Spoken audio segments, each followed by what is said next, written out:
Cerita bab perniagaan, kalau nak cerita dalam agama ni, Islam ni, seakan-akan terpisah. Kita sendiri yang memisahkan berniaga dengan agama ni. Malah bila kata berniaga je, nak pula yang cakap tu ustaz, penunggang agama. Tak pasal-pasal kena menunggang agama.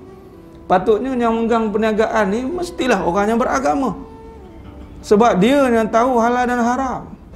Dia yang tahu apa sebenarnya kena buat dengan apa sahaja perkara yang Allah kurniakan melalui harta tu nanti. Sepatutnya.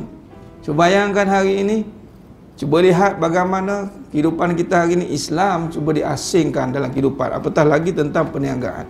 Kenapa tajuk perniagaan ini diletakkan dalam perbincangan kita dalam hakikat kehidupan ini? Kerana dalam perniagaan itu nanti kita akan nampak sama ada kita nampak kuasa kita ataupun Allah berkuasa. Belum ni kita dah sentuh tentang perkahwinan, munakahat. Ni secara orientasi perbahasan syarah kita ni, orientasi ni adalah usuluddin. Nah, kita dah bincang bab munakahat dari satu sudut konsep tentang tauhid, akidah, munakahat. Itu pun belum lagi bincang banyak lebar tu. Bagaimana yang saya katakan akidah songsang, ajaran songsang dalam perkahwinan. Perkahwinan topik besar, perniagaan pun topik besar. Sebab apa? Dia melibatkan fulus, duit. Adapun yang tidak berniaga, bekerja. Kerja pun berniaga lah sebenarnya. Takrif sebenarnya berniaga tu adalah urusan. Berurusan sama ada berurusan di bawah seseorang atau bekerja ataupun berurusan sendiri. Urus niaga sendiri, tak melibatkan siapa. Saya ada own company contoh. Besar perbincangan bab perniagaan ni sama besar dengan perbincangan bab munakahat. Sebab kalau munakahat tu aspeknya adalah kasih sayang. Main tajuk dalam munakahat perkahwinan tu adalah sifat kasih sayang. Kalau main tajuk dalam perniagaan ni apa? Rezeki. Dua-dua ni kalau kita bincang pada usul itu akidah. Kalau kita nak bawa pada akidah tuan-tuan, memang perniagaan itu root dia adalah akidah. Saya ditanya oleh arwah tok saya dulu sebelum ceburkan dalam bidang perniagaan. Tahun 2007. 2006. Lama dah. Arwah tok saya 83 tahun meninggal. Cerita ni sebab dapat direct lah. Tuan, ilmu direct kan, kita cerita lah. Niaga umur 53 tahun. Start niaga. Cepat ke lambat ke? Pencen, dah pencen. Pencen tali air. Umur 53 tahun. Bukan, 58. Tak mak, 58. Start. Agak-agak dah lambat ke cepat ke? Lambat lah. Nazir lagi. Ini Nazir Masjid Sungai Serai. Kontraktor pula tu. Kamu niaga apa? Kontraktor. Sampailah umur 83 tahun meninggal. Tak banyak lah yang ditinggalkan tu. Semuanya cash lah. Tak ada yang berhutang lah. Rumah cash, kereta cash. Dapatlah tempiah kat cicit dia sikit. Tapi soalan yang ditanya tu, kau tahu apa bab duit? Pernah kita tanya kat anak-anak kita soalan ni tuan-tuan? Ataupun kita tanya sendiri kat diri kita, kita tahu apa bab duit? Lalu kita boleh jawab, ini duit ana yang punya. Nampak? Ini duit aku yang punya. Piramli dah cakap dah. Ini harta Ahmad Albab yang punya. Pernah kita fikir? Kita tahu duit, kerja, tambah, simpan, banyaklah dia. Kita duk faham macam tu. Cara fikir pun salah tuan-tuan. Bahaya lagi, duit tu apa? Duit lah jangan ubah hidup saya. Parah lagi tuan-tuan. Hari ini terima kasihlah kepada sekian kerana dengan inilah hidup saya berubah. Ustaz bukan dia niat pun. Sebab tak niat lah lagi. Kira jatuh pada syirik khafi. Kalau niat, keluar agama terus. Ada perbincangan sama je. Kalau tak terniat pun jatuh kepada ada kuasa lain. Itu syirik khafi tersembunyi. Kalau dia niat betul-betul, dia cakap tu dengan sedar, bahawanya mengubah hidup saya itu duit, keluar terus agama dia. Nak cakap apa? Dan bagaimana hari ini orientasi kita didorong oleh membina duit itu bukan dengan cara kehendak rezeki. Dia tanya duit tu apa? Duit tu duit lah. Mula dipisahkan. Duit tu duit lah. Nampak? Bagaimana sudut pandang kita ni? Kalau kita mulakan dengan akidah yang benar, sebelum dapat duit, berbincang soal apa? Soal rezeki.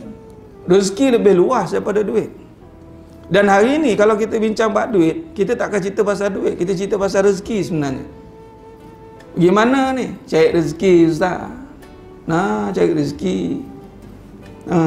Untuk apa rezeki? Untuk makan. Betul lah. Cari rezeki kat mana? Tu kat kerja. Pergi pagi, balik petang. Cari rezeki. Lepas tu, malam cari apa pula? Tak cari apa dah. Ni bukan cari rezeki malam ni. Nampak tak? Dia faham rezeki tu kan rezeki mana? Dia faham cari duit. Cari duit, Ustaz. Habis, senang cerita. Tapi kalau sebut duit tu nampak mata duitan sangat tak? Berlapik dah sikit, cari rezeki. Imam doa pun minta rezeki, bukan minta duit. Kalau imam doa minta duit, makmum nyamuk belakang tu. Oi, katanya. Mata duitan nampak. Kalau imam doa minta duit, berapa orang nak minta? Imam doa imamnya permintaan dah. Ya Allah, bagilah 1 juta, ya Allah. Orang belakang hutang ada 10 juta. Dia cakap aku 10 juta, buah mana? Jadi makna besar bila arwah tok saya cakap, duit, kau tahu apa buat duit? Dia diam lah.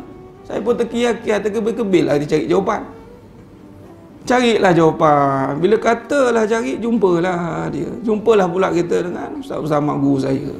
Bila dia tengok kita berniaga pula, dia kata, hantar Syekh, hantar tawakal tinggi Syekh. Tawakal pula. Dia kaitkan dengan tawakal. Rupanya ada kaitan lah rezeki ni memanglah dengan tawakal. Wakalah, mewakilkan urusan rezeki pada Allah 100%. Kita berurus niaga ni sebenarnya dengan Allah. Tapi nampak tak Allah? Nampak duit.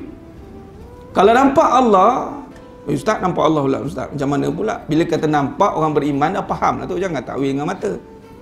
Bila cerita bab iman ni, nampak dengan hati lah. Faham dia bab rezeki. Kalau tahulah dia berusaha rezeki itu dengan Allah, sudah pastilah ketika Allahu Akbar, Allahu Akbar, pasti dia datang. Tapi rupanya dia tak berusaha dengan Allah. Dia berusaha dengan makhluk. Bayangkan, ini isu akidah tuan-tuan.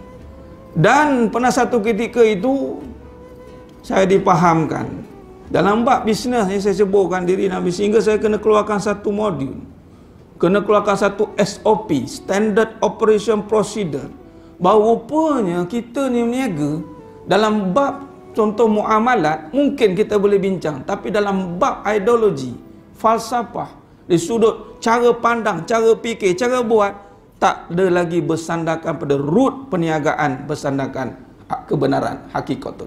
Tak ada punya. MBA, Master Business Administration. Ada keluar Master Business Islamic, barulah ada. Tapi ada 2 cabang pula tu. Sedangkan tycoon dalam perniagaan itu adalah Nabi SAW. Ada universiti agama yang menjelaskan perniagaan? Tak ada. Sikit lah. Sedangkan bisnes ni memang semua, kalau kita tengok keturunan Quraisy tu, bangsa Quraisy tu, bangsa bisnes. Kita dok kata Chinese, contoh, minta maaf cakap, orang Cina ni pandai niaga. Siapa kata? Nabi start dulu dah.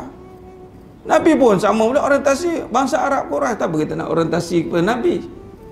Sedangkan kalau niaga ni macam Nabi tak pandai niaga. Tak betul niat tu. Kalau niaga dia mesti susuk tubuh dia mesti nama-nama orang putih.